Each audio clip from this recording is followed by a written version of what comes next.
कि कुछ लफ्ज़ दिलों में ऐसे ही दबे रह जाते हैं, जैसे टूटे हुए काँच मगर आँखों में चुभते नहीं।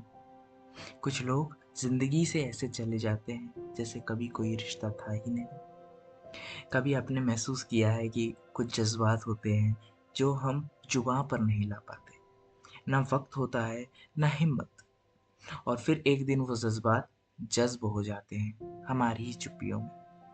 कुछ बातें जो बोलनी थी रह जाती है, कुछ लोग जिन्हें रोकना था रह जाती है। पर क्या उन अधूरी बातों का कोई मतलब नहीं? फिर मैंने कुछ यूँ लिखा, हमने भी एक उम्र गुज़ारी है चुप रहकर, जब दिल टूटा तो मुस्कुरा दिए। किसी ने पूछा नहीं हाले दिल, किसी ने पूछा नहीं हाले दिल, हमने भी फिर किसी से कुछ कहा नहीं। फिर ज़िंदगी में सबसे मुश्किल काम है मुस्कुराते हुए टूटना, पर शायद यही तो असली इम्तिहान है। आप भी कभी चुप रहकर बहुत कुछ सह चुके होंगे, है ना? तो फिर यूँ लिखा, जिन्हें पाना ज़रूरी नहीं होता वो सबसे ज़्यादा याद आते हैं।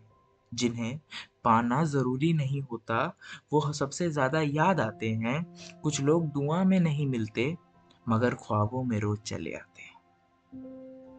क्या आप भी किसी ऐसे शख्स को याद करते हैं जो अब सिर्फ़ यादों में रह गया है? जो अब हकीकत नहीं बस एक एहसास है। ज़िंदगी में कुछ चेहरे ऐसे होते हैं, मानता हूँ। ना पूरी तरह हमारे होते हैं, ना कभी बेगाने लगते।